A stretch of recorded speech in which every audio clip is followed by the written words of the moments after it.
ان کے حقائق اور علوم سے آپ کی روح کو غذا اور دل کو تقویت حاصل ہو۔ جاننے والے جانتے ہیں کہ یکایک برسنے والی تیز بارش کھیتی کو تباہ کر دیتی ہے، لیکن مناسب وقت تک بتدریج برس کر زمین کے سوتوں میں جذب ہونے والی بارش سے بہت فائدہ ہوتا ہے۔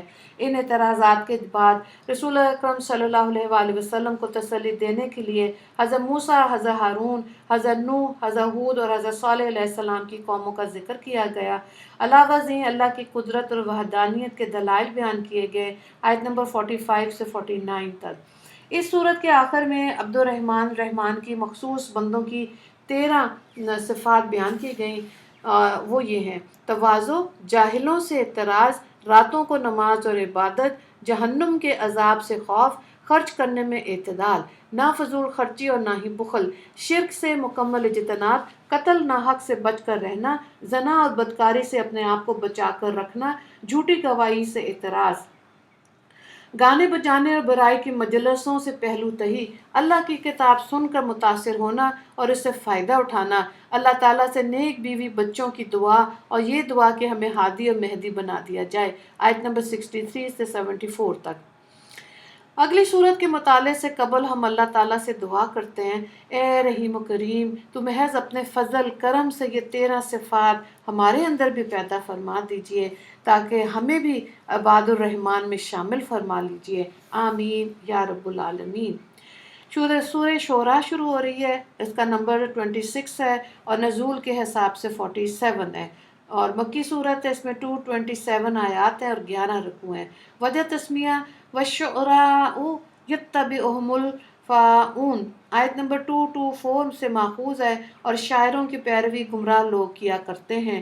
سورت کی ابتدا حروف مقطعات میں سے تا سین میم کے ساتھ ہوئی، اور عمومی اسلوب کے مطابق اس کے فوراً بعد بندوں پر اللہ تعالیٰ کا بہت بڑا احسان جو کہ قرآن کی صورت میں ہے، اس کا ذکر کیا ہے۔ قرآن کے بارے میں ایک احساس ذمہ داری تو رسول اکرم صلی اللہ علیہ وآلہ وسلم کا تھا، جو کہ اس کے علوم و معارف اور احکام بندوں تک پہنچانے میں اپنی جان کو ہلکان کیے ہوئے تھے، اور آپ کے دل میں انسانیت کی ہدایت کا ایسا درد تھا جو لگتا تھا کہ آپ صلی اللہ علیہ وآلہ وسلم کی جان ہی لے لے گا، آیت نمبر 2 سے 3۔ دوسرا رویہ مخالفین کا تھا، جن کے سامنے نصیحت اور ہدایت کی جو بھی باتیں آتی تھیں ان سے اعراض کرنا ضروری سمجھتے تھے۔ اس کے بعد اس صورت میں متعدد انبیاء کرام کے قصے بیان کیے گئے۔ ان قصوں کی ابتدا حضرت موسیٰ علیہ السلام کے قصے سے ہوئی۔ انہیں اللہ تعالیٰ نے نبوت عطا فرما کے فرعون کے پاس جانے کا حکم دیا۔ آپ حکم باری تعالیٰ کی تعمیل میں خدائی کے جھوٹے دعوے دار کے دربار میں پہنچے۔ اس موقع پر فرعون اور آپ کے درمیان جو گفتگو ہوئی، اس کی چند جھلکیاں اللہ تعالیٰ نے سورہ شعراء میں ذکر فرمائیں۔ فرعون سب سے پہلے اپنے احسانات ذکر کیے کہ میں تمہاری تربیت کی تھی۔ موسیٰ علیہ السلام نے فرمایا تمہیں احسان جتانے کا کیسے حق پہنچتا جبکہ تم نے میری قوم کو غلام بنا لیا۔ فرعون اس نے قتل کا واقعہ یاد دلایا جو اتفاقاً آپ کے ہاتھوں ہو گیا تھا۔ حضرت موسیٰ، آپ نے جواب دیا کہ میں نے عمداً قتل نہیں کیا بلکہ غلطی اور خطا سے مجھ سے یہ فعل سرزد ہو گیا۔ فرعون نے تکبر اور مذاق کے ساتھ سوال کیا، یہ رب العالمین کیا چیز ہے؟ آپ نے فرمایا، رب العالمین وہ ہے جس نے ارض سماء کو پیدا کیا، ان دونوں میں اسی کا حکم چلتا ہے، تمہیں بھی اسی نے پیدا کیا اور تمہارے آباء کو بھی اسی نے پیدا کیا، وہی مشرق سے سورج کو طلوع کرتا ہے، مغرب میں غروب کرتا ہے۔ فرعون اول بکواس بکتا رہا، لیکن آپ نے رب العالمین کی تعریف تفصیل کے ساتھ ذکر کی، پھر وہ دھمکیوں پہ اتر گیا۔ حضرت موسیٰ نے اسے معجزہ دکھانے کی پیشکش کی، اس کے کہنے پر آپ نے لاٹھی زمین پر ڈال دی جو کہ اژدہا بن گئی، ہاتھ کو کپڑے سے باہر نکال کر سورج کی طرح چمکنے لگا، اس کی چمک سے فرعون اور درباریوں کی آنکھیں چندھیا گئیں۔ اس معجزے کو اس نے سحر میں بدل دیا۔ آپ کو نیچے دکھانے کے لیے مصر سے نامی گرامی جادوگروں کو جمع کیا گیا۔ مصریوں کے سالانہ جلسے اور عید کے دن ایک بڑے میدان میں لاکھوں کے مجمع کے سامنے مقابلے کا آغاز ہوا۔ ساحروں کی ڈالی ہوئی رسیاں، لاٹھیاں، دوڑتے ہوئے سانپ محسوس ہونے لگے۔ حضرت موسیٰ علیہ السلام نے اپنی لاٹھی ڈالی تو وہ ساری سانپوں کو ہڑپ کر گئی، میدان صاف ہو گیا۔ ساحر حقیقت سمجھ گئے، فوراً رب العالمین کے سامنے سجدے میں گر کر انہوں نے ایمان قبول کر لیا۔ فرعون کی مار دھاڑ کی دھمکیوں کے باوجود ایمان پر جمے رہے۔ حضرت موسیٰ علیہ السلام اللہ کے حکم سے بنی اسرائیل کو رات کی تاریکی میں مصر سے لے کر نکل گئے۔ صبح ہوئی تو فرعون نے لاکھوں کا لشکر لے کر تعاقب کیا، بالآخر دریا کے کنارے بنی اسرائیل کو جا لیا۔ دریا میں راستے بن گئے جن سے گزر کے بنی اسرائیل نجات پا گئے اور فرعون لاؤ لشکر سمیت غرق ہو گیا۔ اس قصے سے سبق ملا کہ بالآخر اہل حق کامیاب ہوتے ہیں اور ظالموں کا مقدر ہلاکت کے سوا کچھ بھی نہیں۔ آیت نمبر 10 سے 68۔ دوسرا واقعہ حضرت ابراہیم علیہ السلام کا بیان ہوا، جن کے والد آزر اور قوم بت پرست کی عبادت کرتی تھی۔ آپ نے ان کو بڑی حکمت کے ساتھ ایمان اور توحید کی دعوت دی۔ اللہ کی 5 صفات کا ذکر ہے۔ وہ میرا خالق اور ہادی ہے، وہ رازق ہے، وہ بیماریوں سے شفا دیتا ہے، وہ وہی موت دیتا ہے، وہی زندہ کرتا ہے، وہ دنیا اور آخرت میں گناہ معاف کرنے والا ہے۔ 5 دعائیں، ان 5 صفات کے مقابلے میں 5 دعائیں جو کہ کمال ایمان اور صدق یقین کی نشاندہی کرتی ہیں۔ اے اللہ مجھے فہم اور علم عطا فرما، لوگوں میں میرا اچھا ذکر جاری کر دے، مجھے جنت میں جگہ عنایت فرما، میرے والدین کو معاف کر دیجئے۔ یہ دعا اس وقت کی تھی جب کہ والد کا کفر پر اصرار آپ کے سامنے واضح نہیں ہوا تھا۔ مجھے آخرت میں رسوا نہ فرمانا۔ حضرت ابراہیم علیہ السلام کے قصے سے ہمیں یہ سبق ملا کہ انسان کو ہر حال میں اللہ ہی کی طرف متوجہ ہونا چاہیے۔ آیت نمبر 65-104۔ تیسرا قصہ حضرت نوح علیہ السلام کا ہے، جنہوں نے اپنی قوم کو 950 سال ایمان کی دعوت دی لیکن انہوں نے حضرت نوح کی دعوت کو ٹھکرایا، رد کیا، چنانچہ ان سب کو غرق کر دیا گیا۔ اس قصے سے یہ سبق ملتا ہے کہ ہدایت اسی کو ملتی ہے جسے اللہ چاہے۔ آیت نمبر 105 سے 122۔ چنانچہ قصہ حضرت ہود علیہ السلام کا ہے۔ یہ قوم عاد کے نبی تھے، قوم عاد کے۔ یہ لوگ جسمانی قوت، عمل کی طوالت اور خوشحالی کے اعتبار سے دنیا کی ایک نمایاں قوم تھے۔ انہوں نے بغیر ضرورت کے بڑے بڑے محلات تعمیر کر رکھے تھے۔ انہوں نے بھی ایمان کی دعوت کو ٹھکرا دیا، چنانچہ ان پر بھی اللہ کا عذاب آ کر رہا۔ ان کے قصے سے یہ نصیحت ملی کہ فضول خرچی، نمود و نمائش، بلا ضرورت تعمیرات اور تکبر کا انجام کبھی بھی اچھا نہیں ہوتا۔ آیت نمبر 123 سے 140۔ پانچواں قصہ حضرت صالح علیہ السلام کا ہے۔ ان کی قوم کو مادی وسائل، رزق کی فراوانی اور امن تحفظ حاصل تھا۔ سرسبز باغات اور بارونق زمینوں میں آباد تھے، لیکن انہوں نے اللہ کی نعمتوں کا شکر نہ کیا، چنانچہ ان کو زلزلے کے ذریعے ہلاک کر دیا گیا۔ یہ ملتا ہے ہر ناشکری قوم کا انجام یہی ہوتا ہے۔ آیت نمبر 141 سے 159۔ چنانچہ چھٹا قصہ حضرت لوط علیہ السلام کا ہے، جن کی قوم فسق و فجور، شہوت پرستی اور بدکاری میں حد سے بڑھ گئی تھی، اور وہ ایسا عمل کرتے تھے جو ان سے پہلے کسی نے نہیں کیا، جس سے حیوان بھی نفرت کرتے ہیں۔ ان پر آسمان سے پتھروں کی بارش برسائی اور ان کا نام و نشان مٹ گیا۔ اللہ تعالیٰ دوسرے قصوں کی طرح اس قصے کے آخر میں بھی فرماتے ہیں، بے شک اس میں نشانی ہے، ان میں اکثر ایمان لانے والے نہیں تھے۔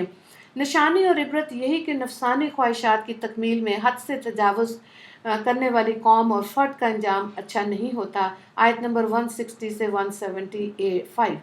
ساتواں قصہ حضرت شعیب علیہ السلام کا ہے۔ ان کی قوم کو اللہ تعالیٰ نے مختلف نعمتیں عطا فرمائی تھیں، گھنے جنگلات تھے، ثمر بار باغات اور میٹھے چشمے کے پانی، سبحان اللہ، لیکن یہ اللہ کی نافرمانی میں مبتلا ہو گئے۔ ان کے مختلف معاصی میں سے ایک بڑی گناہ یہ تھا کہ وہ حقوق العباد کی ادائیگی میں ڈنڈی مارتے تھے۔ جب سمجھانے کے باوجود باز نہ آئے تو اللہ نے ان کو عذاب دینے کا فیصلہ کیا۔ کئی دن تک سخت گرمی رہی، پھر بادل چھا گئے۔ یہ لوگ ٹھنڈک کے حصول کے لیے بادل کے نیچے جمع ہو گئے، بادلوں سے آگے برسنے لگے، زمین پر زلزلہ طاری ہو گیا اور یہ دیکھتے ہی دیکھتے کوئلہ بن کر رہ گئے۔ آیت نمبر 176 سے 191۔ قوم شعیب کا واقعہ ہمیں یہ سبق دیتا ہے کہ حقوق العباد غضب کرنا اللہ کے عذاب اور غضب کو دعوت دینے والا عمل ہے۔ جیسے اس سورت کی ابتدا قرآن عظیم کے ذکر سے ہوئی، اسی طرح اس کا اختتام بھی قرآن کریم کے حوالے سے مشرکین کے باطل اعتراضات کی تردید سے ہو رہا ہے۔ آیت نمبر 221 227 تک۔ آگے اب سورہ نمل کا آغاز ہو رہا ہے۔ ترتیب کے حساب سے 27 اور نزول کے حساب سے 48۔ مکی صورت ہے، اس میں 93 آیات اور 7 رکوع ہیں۔ وجہ تسمیہ کو دیکھیں، نمل چونٹی کو کہتے ہیں، چونکہ اس صورت میں چونٹی کا ذکر ہوا اس لیے اس کا نام نمل ہے۔ آیت نمبر 18۔ سورہ نمل کی ایک خصوصیت یہ بھی ہے کہ یہ ان تینوں صورتوں میں سے ایک ہے جو جس ترتیب سے نازل ہوئی اسی ترتیب سے قرآن کریم میں موجود ہیں، یعنی شعراء، نمل اور قصص۔ اس صورت کا آغاز حروف مقطعات میں سے ہو رہا ہے، توسین۔ حروف مقطعات والی دوسری صورتوں کی طرح اس کی ابتدا بھی قرآن کریم کی عظمت اور تعارف سے ہو رہی ہیں۔ بتایا گیا کہ یہ ان لوگوں کے لیے کتاب ہدایت ہے جو اہل ایمان ہیں، آیت نمبر 1 سے 3۔ اس کے بعد حضرت موسیٰ علیہ السلام، حضرت صالح اور حضرت لوط علیہ السلام کے قصے جمالی طور پر ہیں۔ حضرت داؤد علیہ السلام اور ان کے بیٹے حضرت سلیمان علیہ السلام کا قصہ قدر تفصیل سے بیان ہوا ہے۔ حضرت سلیمان علیہ السلام کے لیے اللہ نے انسانوں، جنوں اور پرندوں کو مسخر کیا تھا، اور وہ پرندوں کی زبان بھی جانتے تھے۔ ان کے جو حالات اللہ نے ذکر فرمائے، ان کی چند جھلکیاں درج ذیل ہیں۔ ایک دن حضرت سلیمان علیہ السلام کا گزر اپنے لشکر کے ساتھ چونٹیوں کی وادیوں سے ہوا تو انہوں نے سنا ایک چونٹی دوسری چونٹی سے کہہ رہی تھی، جلدی سے اپنے بلوں میں داخل ہو جو، چلو چلو چلو، کہیں حضرت سلیمان علیہ السلام اور ان کا لشکر بے خبری میں تمہیں روند نہ ڈالے۔ آپ نے اس کا کلام سن لیا، مسکرائے اور اللہ کا شکر ادا کیا کہ تو نے مجھے بہت سی نعمتیں عطا کی، جن میں سے ایک نعمت پرندوں اور حیوانوں کی بولی بھی سمجھنا ہے۔ 18 سے لے کے 19 آیت۔ حضرت سلیمان علیہ السلام کے دربار میں مستقل حاضر باش پرندوں میں سے ایک پرندہ ہدہد بھی تھا۔ اس نے ایک دن آپ کو ملکہ سبا اور اس کی قوم کے بارے میں اطلاع دی کہ وہ سورج کی عبادت کرتے ہیں۔ آپ نے خط بھیج کر ملکہ سبا کو اپنے دربار میں حاضر ہونے کے لیے کہا۔ ملکہ سبا کو اپنے مادی اس بات پر بڑا ناز تھا، لیکن جب اس نے حضرت سلیمان علیہ السلام کے محلات اور ان کا جدید ترین ساز و سامان دیکھا تو اسے اپنی قوت اور طاقت ہیچ معلوم ہوئی۔ چنانچہ اس نے اسلام قبول کر لیا۔ آیت نمبر 20 سے 44 تک۔ حضرت سلیمان علیہ السلام کے بعد اختصار کے ساتھ حضرت صالح اور حضرت لوط علیہ السلام کا قصہ اللہ تعالیٰ نے بیان فرمایا۔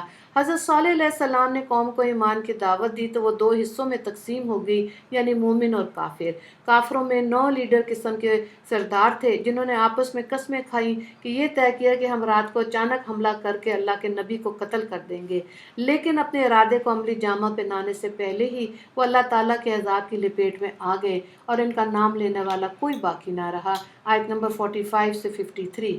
حضرت لوط علیہ السلام کی قوم کی آنکھوں کے سامنے ایسا اندھیرا چھایا اور ان کے دلوں ایسے تاریک ہو گئے کہ وہ دنیا کی بدترین بدکاری کو اچھا سمجھنے لگے، اور ان کی نظر میں وہ شخص مجرم ٹھہراتا جو اس برائی سے انہیں منع کرتا اور جو سر سے پاؤں تک اس گناہ کو نجاست میں غرق ہوتا اور اسے سمجھدار خیال کرتے۔ بالکل وہی صورت تھی جو آج کل ہمیں درپیش ہے۔ نیکی کی راہ پہ چلنے والوں کو دقیانوس اور نامعلوم کیا کچھ کہا جاتا ہے، جبکہ برائی کے ساتھ دینے والے کو ترقی پسند اور روشن خیال سمجھا جاتا ہے۔ جب معاملہ یہاں تک پہنچ گیا تو ان کی بستیوں کو اٹھا کر زمین پر پٹک دیا گیا اور اوپر سے پتھروں کی بارش بھی شروع ہو گئی۔ یوں وہ دنیا بھر کے لوگوں کے لیے عبرت کا نشان بن گئے۔ آیت نمبر 54 سے 59۔ وآخر دعوانا ان الحمد للہ رب العالمین۔ اللہم اغفر للمسلمین والمسلمات والمؤمنین والمؤمنات۔ السلام علیکم ورحمۃ اللہ وبرکاتہ۔